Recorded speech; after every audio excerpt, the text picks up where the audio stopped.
Hello friends, welcome back to stay with Souvik channel. আমি আজকে তোমাদের সামনে নিয়ে এসেছি শীতকালের একটা ভীষণ ফেভারিট এবং ফেমাস রেসিপি, ধনেপাতা চিকেন বা চিকেন কোরিয়েন্ডার।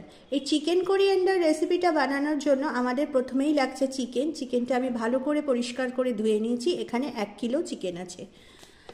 আর এর জন্য যে মশলাগুলো লাগছে, প্রথমেই লাগছে পেঁয়াজটা আমি এখানে মিডিয়াম 4টে সাইজের পেঁয়াজ ভালো করে কেটে ধুয়ে পরিষ্কার করে জল দিয়ে ধুয়ে পরিষ্কার করে জল ঝরিয়ে রেখেছি।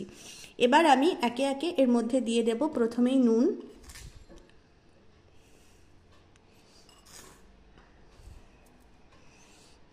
তারপর এর মধ্যে আমি দিয়ে দিচ্ছি এখানে পরিমাণ মতো গুঁড়ো হলুদ,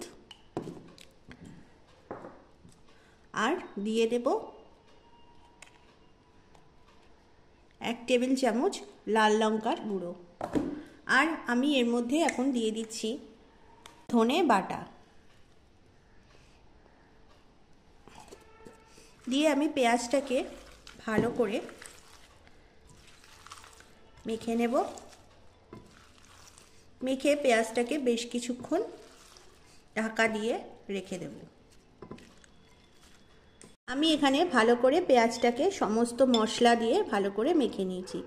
আমি এখানে বাটা গোটা ধনে বেটে ব্যবহার করছি। তোমরা কিন্তু চাইলে এখানে ধনের গুঁড়োও ব্যবহার করতে পারো। বন্ধুরা, আমি এখানে পেঁয়াজটা 1 ঘন্টা ম্যারিনেট করে রেখেছিলাম। তারপর দেখতে পাচ্ছ তোমরা পেঁয়াজটা থেকে কতটা জল বেরিয়েছে। এবার আমি এই পেঁয়াজটা এই গরম তেলের মধ্যে দিয়ে দিচ্ছি। দিয়ে পেঁয়াজটাকে ভালো করে কষিয়ে নেব। এবার আমি এর মধ্যে দিয়ে দিচ্ছি চিকেন।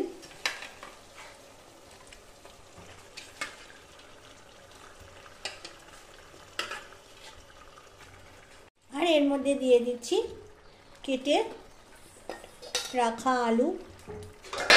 দিয়ে এবার ভালো করে আমি এটাকে একটু নাড়াচাড়া করে আবার ঢাকা দিয়ে বেশ কিছুক্ষণ রেখে দেব।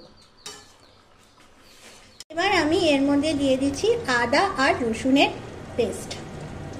দিয়ে আবার বেশ কিছুক্ষণ ভালো করে ঢাকা দিয়ে রেখে দেব। আর এর মধ্যে কিন্তু আমি আলাদা করে কোনো জলের ব্যবহার করছি না। মাংসের থেকে যে জলটা বেরিয়েছে ওইটা দিয়েই পুরো রান্নাটা আমি এখানে কমপ্লিট করব। এবার আমি এর মধ্যে মিশিয়ে দিচ্ছি এর আসল মশলা, ধনেপাতা আর কাঁচা লঙ্কার পেস্ট। দিয়ে ভালো করে কষিয়ে নিলে রেডি গরম গরম ধোয়া ওঠা চিকেন কোরিয়েন্ডার বা ধনেপাতা চিকেন।